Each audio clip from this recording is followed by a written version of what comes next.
Look, I didn't do a recap this morning because those games didn't matter, but here I am, just an hour or two after the Portland-Memphis game, and I'm here to talk about it. Welcome to TV's Daily NBA Recap, and I'm here to talk about the play-in game. Let's go.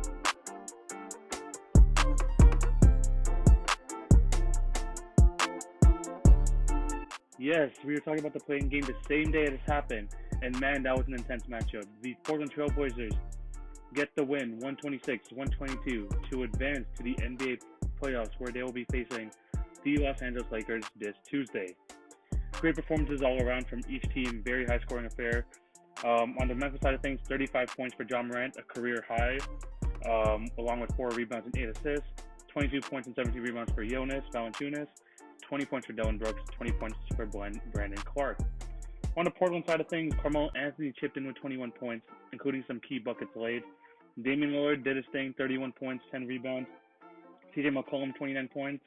And also Jusuf Nurkic, 22 points, 21 rebounds, 6 assists. And before we get into the game, I'm going to send my condolences out from my channel to Jusuf Nurkic. He announced on his Instagram this morning that his grandmother has lost the battle to COVID-19.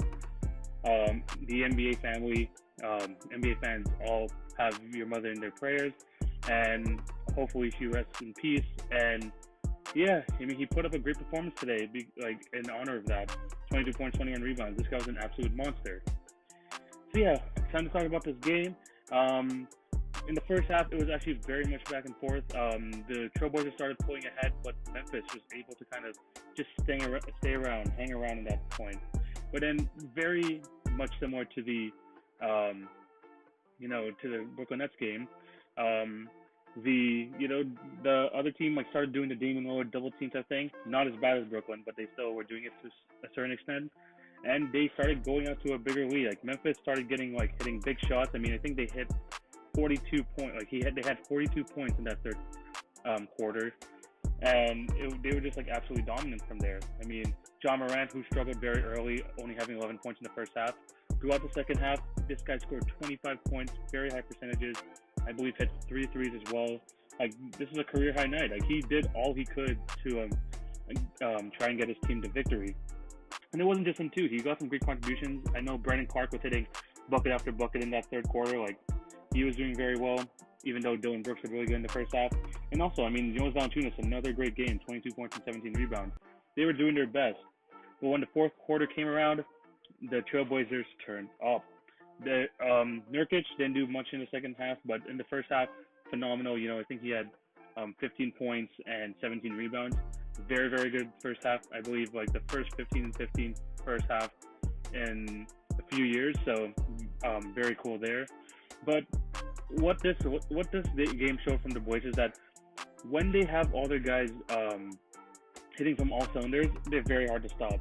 Because Damian Lillard, not the best game. 6 for 15, 31 points and 10 assists. The fact that we're saying that this is an okay game for Damian Lillard just shows how much his greatness has shown. There's a reason why he's the bubble MVP, and just stuff like that shows even these games are kind of underwhelming for him. But in this game, he had some just great help all around. And the biggest reason for that, especially in the fourth quarter, was CJ McCollum, who hit 14 of his 29 points in the fourth, including a big shot late to extend the lead to 2 possessions. He hit it over, I believe it was Dillon Brooks, and then he started yapping to the camera. Absolutely crazy scenes, and just an absolutely just class game all around. Some fantastic highlights, whether you want to talk about the Damian Lillard dunk over Jonas Valanciunas, whether you just want to talk about Ja Morant's just constant attack of the rim. This was just a good game all around. Good win for Portland. I'm still extremely worried about their defense because, like I said, they gave up so many points in that third quarter. What the Trailblazers is, it just really feels like, look, they're gonna have a few good defensive stops and go on a nice run, but then they'll give that run right back. And against the Lakers, one of the best teams in the league, you just can't allow that to happen. And that's just going to be interesting to see where this matchup takes them, because sure, they don't have much answer for Damian Lillard, but they definitely have no answer for LeBron. So that's going to be an interesting matchup. But the Grizzlies are eliminated. Like I talked about before, it's been a tough bubble for them. Starting off really slow in that bubble, couldn't really generate much offense. Ja very much struggled. And then halfway through the bubble, losing Jaren Jackson Jr. absolutely sucked. But they were still in it. They still got into this playing game. And even though they lost, they honestly went out with a bang. I mean, John Morant had his best game in the bubble. And what this game really showed me, and I think showed a lot of people who watched it, is that the Grizzlies core is one of the best in the league going forward. I mean, Jaren Jackson's going to be out for a few months. Hopefully, he'll be healthy by the time next season is, whenever that is.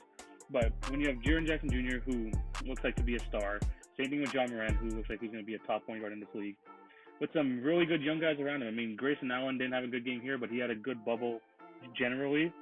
Dylan Brooks, although a lot of people want to question his shot selection, me included. I mean, there's a lot of things that you can kind of pick out in this game, but he does have the confidence. This guy has like some skill that he can work on, and he can be a good piece for this team.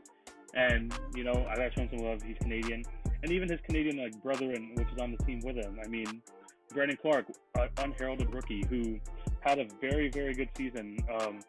Bar like the whole COVID situation stuff. I mean, 12 points a game this year, 6 rebounds. I believe he is the highest field goal percentage of any rookie in NBA history. If I heard that right in the broadcast, fact check me if you can. But I just feel like there's just a lot of good things that are going on with this core. And I talked about Grayson Allen, who didn't have a great game today, but had a good bubble. And there's just a lot of good things to like about this team. And the West, what it looks like to be in the future, is going to be loaded because these 8 teams you see in the bubble right now, you just expect them to be back next year. But then outside the bubble, you have the Grizzlies, you have the Suns, you have the Spurs, and the Kings, if you really want to enter the mix. I mean, they have a nice young core.